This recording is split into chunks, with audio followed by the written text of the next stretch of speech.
Hey guys, I just got an inspiration to make this video right now. I mean, like it all just came together right now. So I'm here. Um, like I told y'all, when I get downloads and spirit tells me to do something, I just jump on it.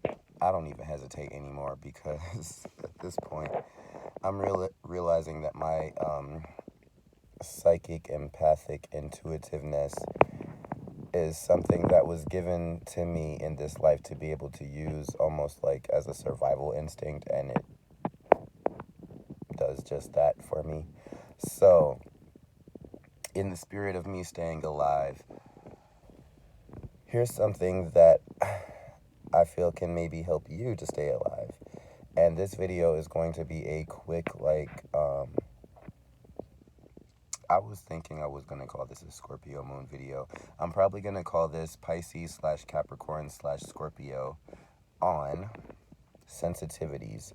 And the main goal of this video, I want to the main message that I want to convey and give to you guys is just the overall, really the overall message is figure out what your sensitivities are, where you are sensitive, and how sensitive or how you can be sensitive to something or things or whatever. In the physical, in the 3D, and just from a, first house self awareness and health perspective, go to the doctor, get an allergy test done to figure out what your physical sensitivities are, and figure out, what you're allergic to, figure out what you can handle, what your body can, stand, and in what degrees, and in how many, in what quantities and things of that nature. It's very important. But there's also another side to it. I would call it like the 4D or the subtle energy side of it. And we as, as creatures, as animals, as humans, as people, we have subtle energy sensitivities, similar to like how birds have a superpower where they can see like 100 extra different colors of light that we can't see, and that's their survival instinct that helps them navigate and fly in the sky and, stay together and, like determine friend or foe from their fellow birds and, stuff like that. Like every animal has extra senses beyond the physical that help them navigate in this, now. And for us, well, for each person it can vary. So on the subtle energy perspective, get a natal chart reading done. Figure out where all your placements lie, all of the asteroids, where your house placements are, because that can tell you what type of people you're sensitive to, what type of environments you're sensitive to, what type of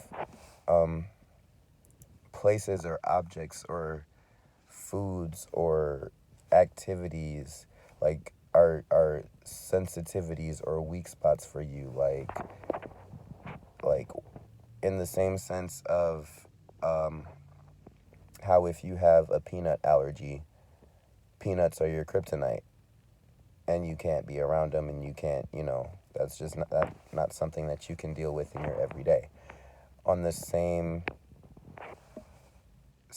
on the same note, from a different perspective, flip side of the coin, from 3D to 4D, the people, places, objects, and, paths that we follow in life, that's all completely, I wouldn't say determined, but kind of outlined in a way by your natal chart, which is, again, I stated, I talk about this in a few of my videos, but a natal chart is basically a map of the sky, of all the planets, of all of space when you were born, and it would tell a reader, an astrologer like myself or someone else, basically what makes up you as a person, where your growth areas are, where you're strong at, where you're weak at, and basically just like in general what type of person you are at this very moment, have been and are meant to be in a lot of ways, and you know,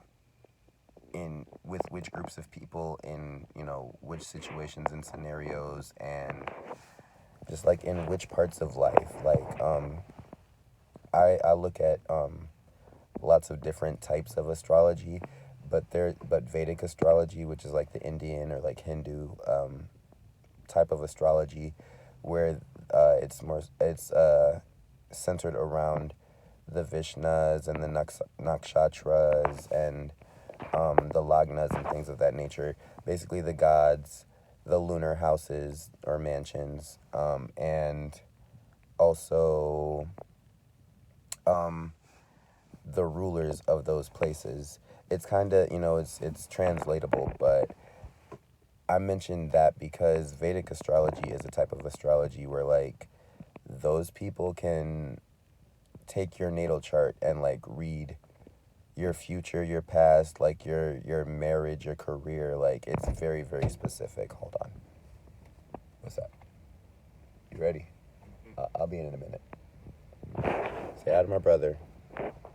He's a YouTuber too. He makes what does he make? He makes those like cartoon and anime videos set to music, or like you watch like the favorite parts of your show or something like that.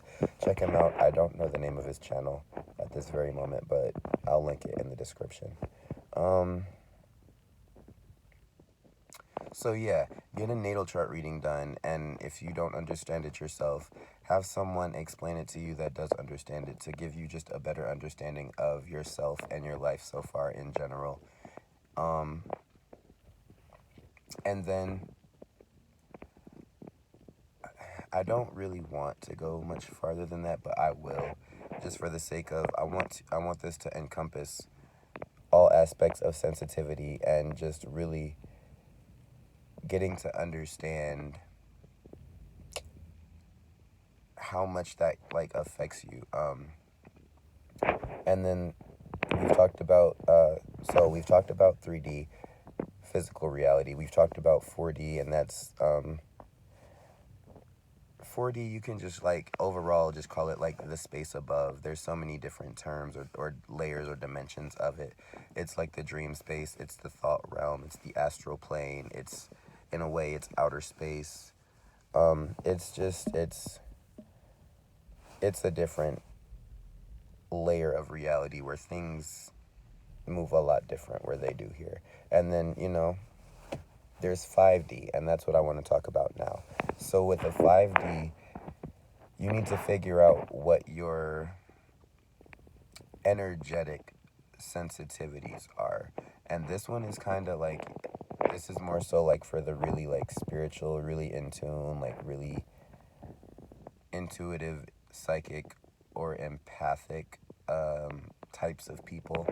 But this really just deals with, this is more like of an environmental thing, but it also deals with your non-physical bodies. Like, we have a physical body, our meat pocket, like our little, our vessel, our car, vroom vroom, that helps us, get our mind from the bed to the job. It's the like, if you've seen Inside Out, I really kind of like that movie as just like an interpretation of the inner workings of the mind. It's a children's movie about a little girl going from toddlerhood to like preteenhood, and how her mind processes emotions. So it's not more so like ideas and like trains and like lines of thinking, and just like, it's not a more cerebral, like intellectual look at the mind. It's really just a look at how emotions work and how they play with each other, and how emotions work together to drive your thoughts and control your actions. But that's also like a big part of it. Like, it takes that part of your mind to translate this type of energy and to make it real for you. It's all like third eye, it's all like crown chakra like energy, but these are the sensitivities that you need to start to become aware of, as far as like your light body, your emotional body, your mental body, your ultraviolet body, your golden body, your God body, your like all the aspects of you that make you you, that can't be measured the way you would measure this, your weight, your color, your like, it's not quantifiable, it's not measurable, it's not quantitative. You can't put a number on it, you can't make it tangible. But you need to, in order to figure out your sensitivities in this area, you need to really look at your past, going back all the way, like as far back into childhood as you can remember, and really look at the patterns, like all the patterns, like the thought patterns that would lead you from this point to this point, or from feeling this way to feeling this way, or from doing this thing to doing this thing, the emotions that went from here to here in this situation, or from here to here dealing with this person, or from here to here, like as far as like just this object started with this value and this feeling, and now it grew into this or devolved into this. Like, you have to look at the patterns of people that you hung around. Like, I grew up dealing with these types of people, and then when I got to the next stage in life, I was doing this, and then the next stage, like this is the area where you really have to figure out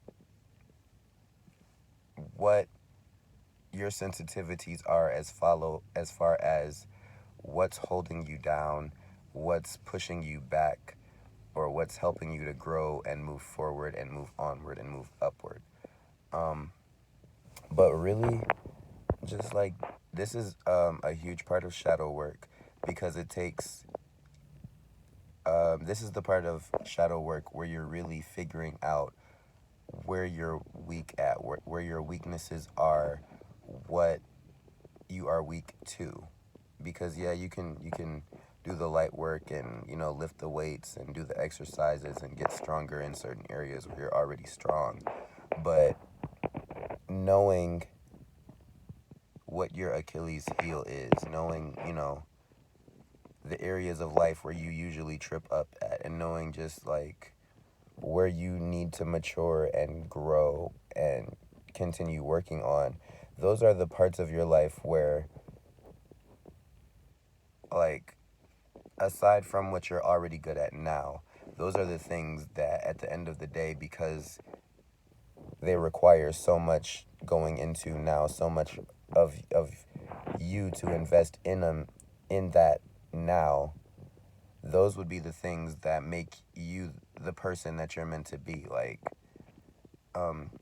for instance, I am just now getting into being a public personality.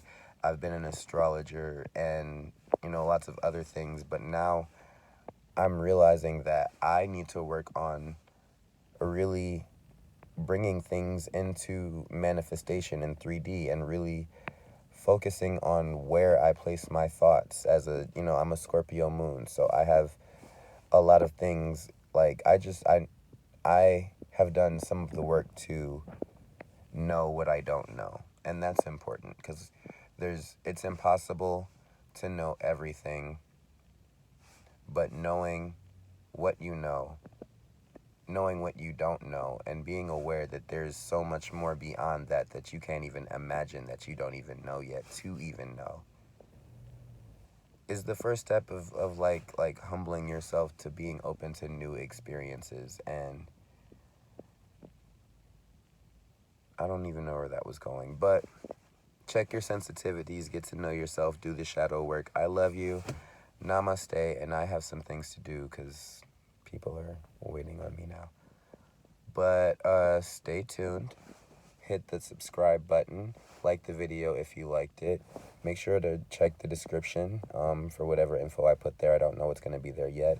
And leave a comment. Like, just, yeah, I don't know what your comment. Leave a comment on what you want me to talk about next. Leave a comment if you want me to do a shout out for you. And just stay blessed. Enjoy 2020. And always try to be a better you today than you were yesterday. And make a plan to be even better tomorrow. See you guys next time.